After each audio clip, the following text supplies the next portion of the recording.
اخلاق حسنہ دین کا بہت بڑا شعبہ ہے، اور عام طور پر اخلاق کی طرف ہماری نظر نہیں جاتی، اخلاق کی طرف توجہ نہیں کی جاتی، اخلاق کی طرف نظر نہیں کی جاتی۔ ہمارے ہاں نماز کو ہم دین سمجھتے ہیں، روزے کو دین سمجھتے ہیں، حج اور زکوٰۃ کو دین سمجھتے ہیں، اور کسی کو جانچنے کے لیے، کسی کے ایمان کو ماپنے اور پرکھنے کے لیے ہم نے یہی چیزیں رکھی ہوئی ہیں۔ کسی کے اگر چہرے پہ داڑھی نہیں ہے تو ہم داڑھی کے ساتھ اس کے دین کو پرکھتے ہیں، کسی نے پینٹ شرٹ پہنی ہوئی ہے تو پینٹ شرٹ کے ساتھ اس کے دین کو ماپتے ہیں۔ کوئی نماز کے لیے نہیں آتا، نماز کا پابند نہیں ہے، تو ہم اس کی نماز کے ذریعے سے اس کے دین کو ماپتے ہیں، جانچتے ہیں، پرکھتے ہیں، حساب لگاتے ہیں۔ لیکن ہم کسی کے اخلاق کے ذریعے سے کسی کے دین کو نہیں ناپتے، ہم اخلاق کے ذریعے سے کسی کے دین کو نہیں ماپتے۔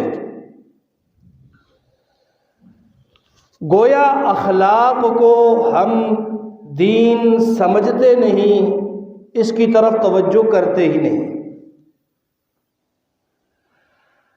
حالانکہ نبی پاک صلی اللہ علیہ وسلم کی روایت ہے، حدیث ہے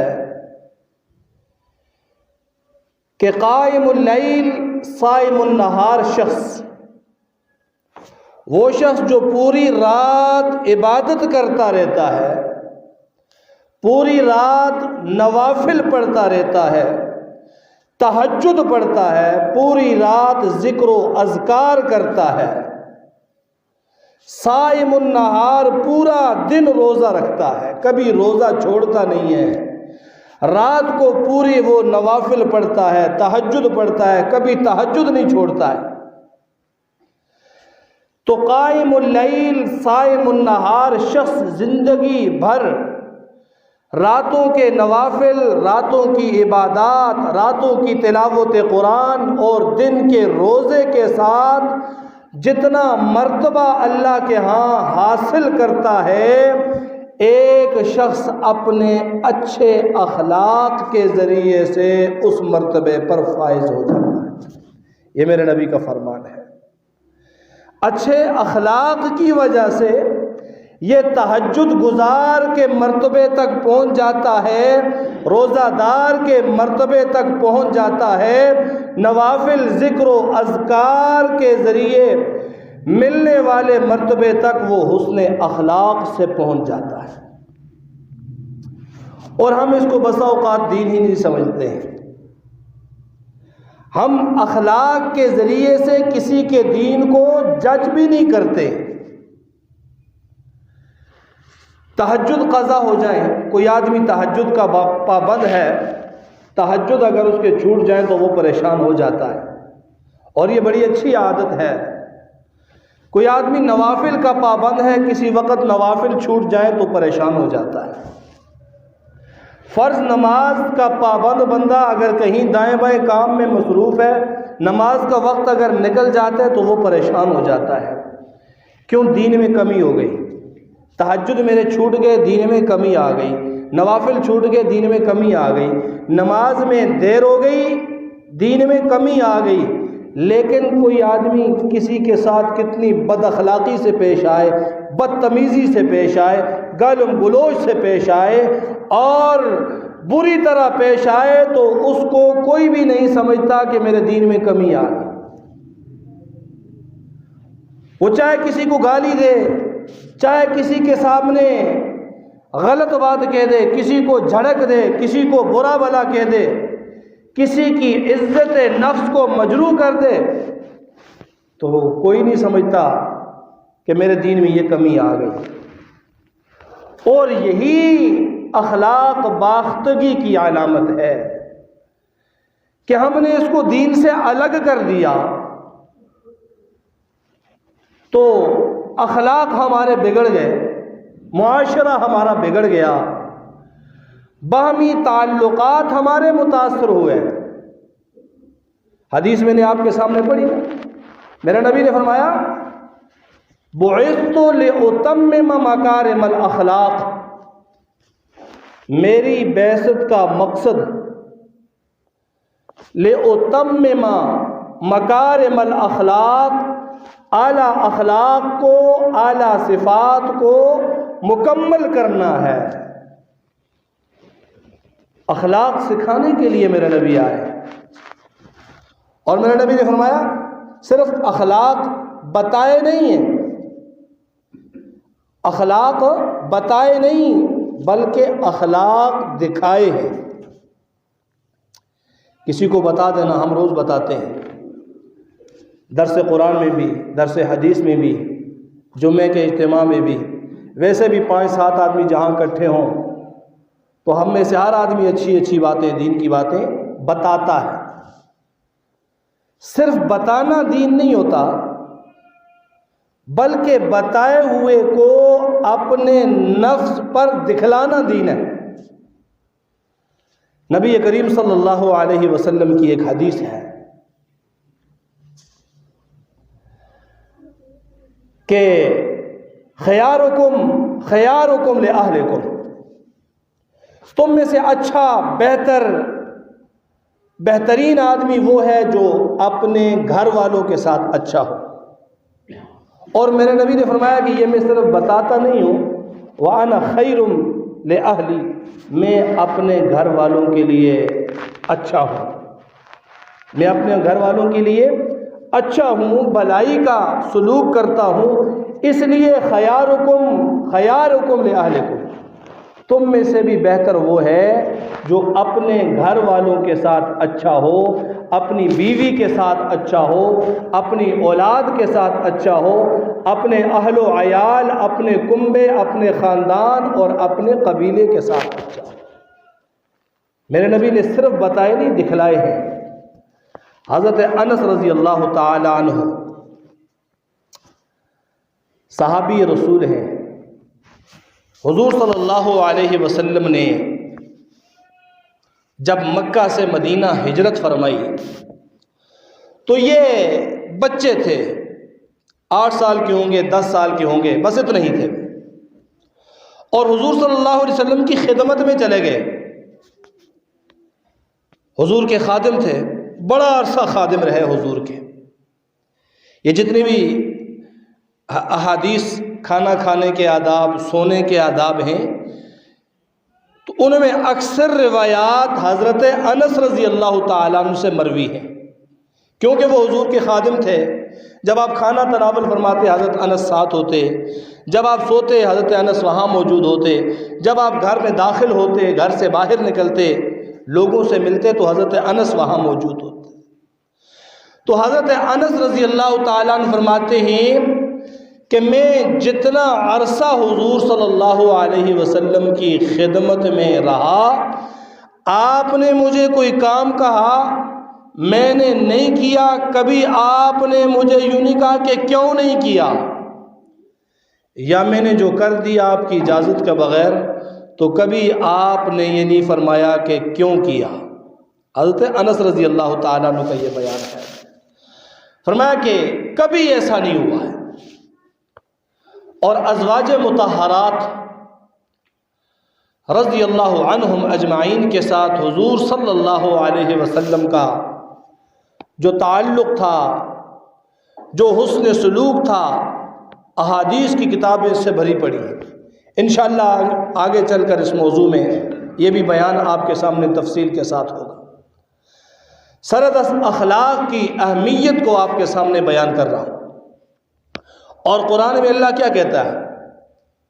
اِنَّكَ لَعَلَىٰ خُلُقٍ عَظِيمٍ۔ سورت شروع ہوتی ہے سورہ نون والقلم، نون والقلم وما یسطرون، قسم ہے قلم کی، وما یسطرون، اور قسم ہے اس قلم کے ساتھ لکھے ہوئے کی۔ قلم سے مراد یہ قلم بھی ہو سکتا ہے جو میری اور آپ کے پاس ہے۔ قلم سے مراد تقدیر کا قلم بھی ہے، قلم سے مراد وہ قلم بھی ہے جس کے ساتھ اللہ نے مقادیر کو لکھ دیا۔ وما یسطرون سے مراد تمام ہمارے باہمی معاہدے بھی ہیں اور یہ قرآن بھی ہے۔ قلم کی قسم، قلم کے ساتھ جو لکھا جاتا ہے اس کی قسم۔ اور اللہ قسم کیوں کھاتے ہیں؟ اللہ کو قسم کھانے کی ضرورت نہیں ہے۔ قسم قرآن میں جہاں جہاں جملہ قسمی آیا ہے، بعد میں آنے والے جملے کی عظمت کو، شان کو بیان کرنے کے لیے یا تاکید کے لیے اللہ نے دو قسمیں کھا کر ارشاد فرمایا، انکا لعلی خلق عظیم۔ انکا بے شک آپ، انہ بھی تاکید کے لیے آیا ہے، کسی بات کو پختہ کرنے کے لیے، تاکید کے لیے۔ انہ بے شک، جس بات کو مکمل طور پر، جس بات پر یقین ہو تو اس کے لیے یہ لفظ استعمال ہوتا ہے۔ لعلی خلق عظیم، لعلی میں بھی علی خلق عظیم بھی ہو سکتا تھا، لیکن شروع میں اللہ نے لام لایا، اور اس لام کو بھی عربی گرامر میں لام تاکیدیہ کہتے ہیں۔ ان بھی تاکید کے لیے، لام بھی تاکید کے لیے۔ ان کا بے شک اے پیارے پیغمبر آپ، لعلی البتہ اوپر ہے، خلق عظیم، عظیم اخلاق پر۔ یہ اللہ قرآن میں کہہ رہا ہے نبی کے اخلاق کو، آپ اخلاق کے اعلیٰ ترین درجے پر فائز ہے۔ انک لعلی خلق عظیم، اخلاق کے اعلیٰ ترین درجے پر آپ فائز ہیں۔ اب اخلاق کسے کہتے ہیں؟ اخلاق کیا ہے؟ ہمارے ہاں اخلاق کی بس سادہ سی تعریف ہے، دل میں کچھ ہو، زبان سے جی حضور السلام علیکم، مسکرا مسکرا کے ہر ایک سے بات کرنا، دل کے اندر چاہے بغض ہے، عداوت ہے، کینہ ہے، اوپر سے جو ہے وہ ہر ایک کے ساتھ ہر ایک کی ہاں میں ہاں ملانا، ہر ایک کی بات میں بات ملانا، ہم اسے اخلاق سمجھتے ہیں، یار بڑا اخلاق والا آدمی ہے۔ صرف یہ اخلاق نہیں ہے۔ یہاں اس آیت کی تشریح میں انک لعلی خلق عظیم، اے پیارے پیغمبر آپ اخلاق کے اعلیٰ ترین درجے پر ہیں، تو اخلاق عظیم کی تفسیر جو صحابہ نے کی، حضرت ابن عباس رضی اللہ تعالیٰ عنہ فرماتے ہیں خلق عظیم سے مراد دین عظیم ہے، یعنی سارے کا سارا دین اخلاق۔ خلق عظیم سے مراد دین عظیم ہے۔ سیدہ عائشہ رضی اللہ تعالیٰ عنہ فرماتی ہیں کہ خلق عظیم سے مراد نبی کے اخلاق، اور آگے فرماتے کانا خلقہ القرآن، میرے نبی کے اخلاق یہ پورے کا پورا قرآن ہے، میرے نبی کا اخلاق یہ پورے کا پورا قرآن ہے۔ حضرت علی رضی اللہ تعالیٰ عنہ نے تشریح کی اس کی، فرمایا آداب القرآن، آداب القرآن، ادب القرآن یہ اخلاق ہیں۔ اب جب یہ سارا دین یہ قرآن ہے، سیدہ عائشہ فرماتی ہیں کان خلقہ القرآن، میرے نبی کا اخلاق قرآن ہے۔ حضرت علی فرماتے ہیں کہ خلق عظیم سے مراد آداب القرآن ہے، تو اس قرآن کی الف لام میم سے لے کر والناس تک، سورہ فاتحہ کی الف لام میم الحمد سے لے کر والناس تک جتنے مسائل بیان ہوئے، جتنے اوامر بیان ہوئے، جتنے نواہی بیان ہوئے، جتنے احکام بیان ہوئے، وہ سارے کے سارے کیا ہیں؟ اخلاق ہیں۔ صرف کسی سے ہنس کر ملنا یہ اخلاق، پورا اخلاق یہ نہیں ہے۔ تو فرمایا انک لعلی خلق عظیم، اے پیارے پیغمبر آپ اخلاق کے اعلیٰ ترین درجے پر فائز ہیں۔ آپ سے بڑھ کر کوئی اخلاق والا نہیں ہو سکتا. اور حضور نے فرمایا بعثت لأتمم مکارم الاخلاق، مجھے اس لیے بھیجا گیا تاکہ مکارم اخلاق کی تکمیل و تتمیم کروں میں، اچھے اخلاق لوگوں کو سکھاؤں. اور کیسے اخلاق تھے میرے نبی کے؟ حضور صلی اللہ علیہ وسلم مسجد نبوی میں تشریف فرما ہے. ایک آدمی آیا دیہات سے آنے والا، اسے کیا پتا، مسجد کبھی دیکھی نہیں تھی، مسجد کے آداب کا علم نہیں تھا. وہ آیا مسجد کے صحن میں اور پیشاب کی حاجت تھی، اس نے پیشاب کرنا شروع کر دیا. صحابہ دوڑے اس کی طرف، روکنے کے لیے صحابہ دوڑے. حضور نے فرمایا رک جاؤ، رک جاؤ سب. روک دیا. وہ پیشاب سے فارغ ہوا. صحابہ سے کہا جاؤ جہاں جہاں پیشاب کیا ہے مٹی کھرچ دو، دھو لو، اس کو پاک صاف کر دو. اور پھر اس کو اپنے پاس بٹھایا اور کہا بھائی یہ مساجد اللہ کا گھر ہے، بولو براز پیشاب و پاخانہ کے لیے یہ نہیں بنی، یہ اللہ کے گھر ہیں، یہاں طہارت پاکیزگی ہونی ضروری ہے. اس انداز سے اسے سمجھایا کہ اس نے اسلام بھی قبول کیا اور حضور کو دعائیں دیتا ہوا وہ چلا گیا. یہ اخلاق تھے میرے نبی کے صلی اللہ علیہ وسلم. ایک اور آدمی ہے، حضور کا جانی دشمن ہے، کئی صحابہ کا قاتل ہے، کئی صحابہ کا قاتل ہے، بہت سارے صحابہ اس نے شہید کیے. اپنے علاقے کا حکمران ہے، بادشاہ ہے. کسی موقع پر صحابہ کی پکڑ میں آ گیا، صحابہ نے قید کر لیا، اسے قید کیا اور باندھ کر سیدھے حضور کے پاس لے آئے، مسجد نبوی میں لے آئے. یا رسول اللہ، آپ کا سب سے بڑا دشمن پکڑ لیا ہے، اس نے صحابہ کو بھی قتل کیا تھا. اور وہ کہا کرتا تھا کہ دنیا میں سب سے بری جگہ مجھے مدینہ لگتی ہے، سب سے برے مجھے نبی کے ساتھی لگتے ہیں، اور معاذ اللہ سب سے برا اگر مجھے کوئی لگتا ہے تو وہ معاذ اللہ حضور صلی اللہ علیہ وسلم. پکڑ کر صحابہ لے آئے. حضور نے فرمایا کچھ نہیں کہنا ایسے، حالانکہ وہ قاتل تھا بھی کافر. چاہتے تو کہتے گردن اڑا دو اس کی، سر قلم کر دو، اس کا سر قلم کر دو. کہا اسے مسجد نبوی کے ستون کے ساتھ باندھ دو، کچھ نہیں کہنا، کھانا بھی دینا ہے، پانی بھی دینا ہے، قضاء حاجت کے لیے بھی اسے لے کر جانا ہے، بس صرف مسجد کے ستون کے ساتھ باندھ لو. صحابہ حیران ہو گئے کہ وہ شخص جس نے اتنا بڑا نقصان ہمارا کیا، ہمارے بڑے بڑے جان نثار اس نے قتل کیے، اور اس نے بڑا نقصان پہنچایا، اس کا تو سر قلم ہونا چاہیے. حضور فرما رہے اسے باندھ دو. فرمایا باندھ دو. صحابہ نے باندھ دیا. ایک دن باندھا گیا. حضور صلی اللہ علیہ وسلم آئے، نام اس کا تھا ثمامہ بن اسال.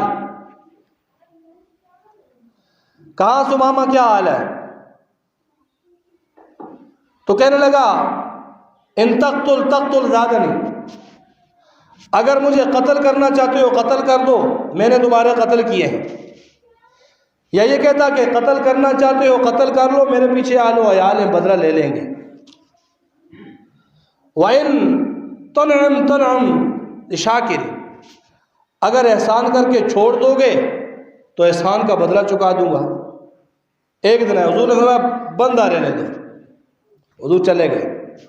دوسرے دن آئے، پھر یہی سوال کیا، اس نے دوبارہ پھر یہی جواب دیا ثمامہ نے.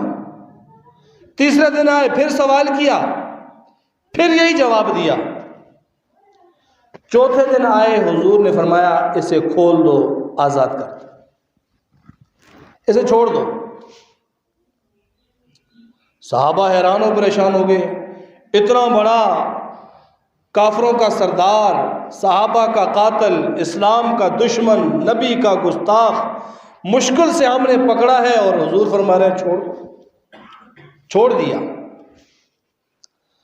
چھوڑا تو دوڑتا ہوا گیا درختوں کے جھنڈ میں، پانی کے اندر غسل کیا، نہایا دھویا، سیدھا آ کر حضور صلی اللہ علیہ وسلم سے کہنے لگا، اے اللہ کے پیغمبر مجھے کلمہ پڑھا دیجیے، مجھے کلمہ پڑھا دیجیے، مسلمان ہونا چاہتا ہوں۔ کہا 3 دن تک میں تیرے پاس آتا رہا، تجھے کہتا رہا، تیری ایک ہی بات تھی، مارنا ہے تو مار دو، چھوڑنا ہے تو بدلہ دے دوں گا، تو یہ کیوں؟ تو وہ ثمامہ بن اسال کہنے لگا کہ 3 دن تک میں نے آپ کے صحابہ کے اخلاق کو دیکھا، اور 3 دن تک میں نے آپ کی برداشت کو دیکھا۔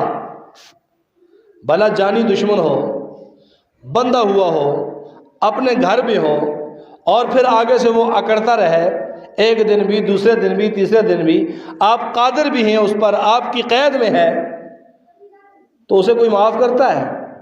کوئی برداشت کرتا ہے؟ نہیں کرتا۔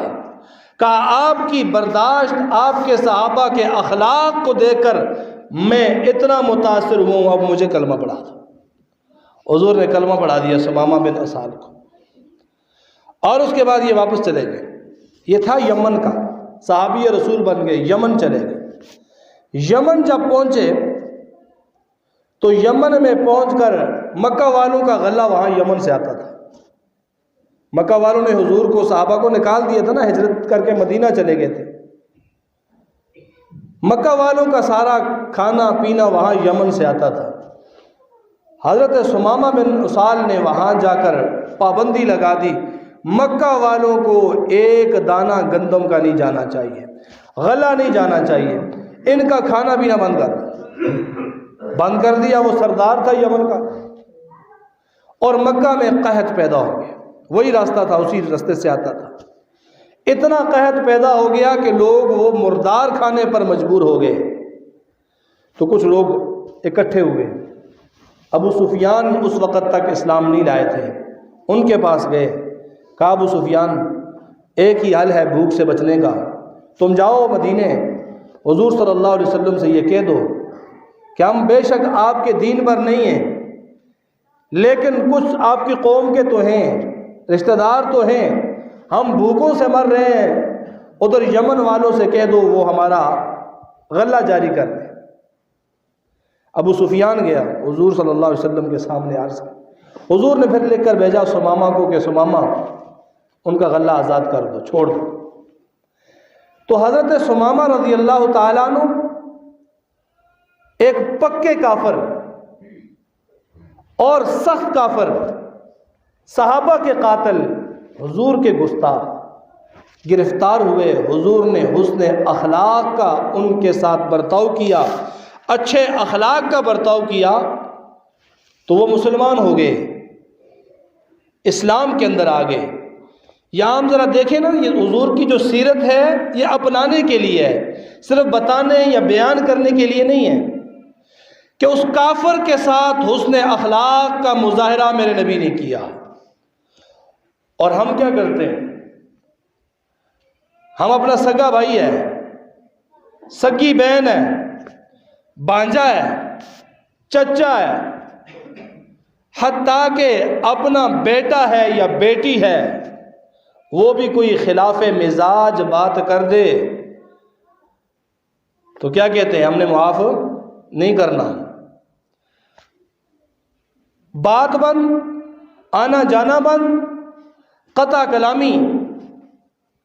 اور باہر ہم بڑے اخلاق والے ہیں، باہر جا کر ملتے ہیں، مجلس میں بیٹھتے ہیں، محفل میں بیٹھتے ہیں، واسکٹ پہنی ہوئی، کپڑے پہنے ہوئے، اور جناب ایک مجلس پہ ہمارا روب داب ہوتا ہے، ہم بڑے بااخلاق، اور گھر میں اپنے یہ حالت ہوتی ہے، اپنی سگی بہن ناراض، اپنا چاچا ناراض، اپنا بھائی ناراض، اور ان کی ناراضگی کی کوئی پرواہ نہیں ہے، لیکن باہر بااخلاق مشہور ہیں، جی بڑے اعلیٰ اخلاق کا حامل ہے۔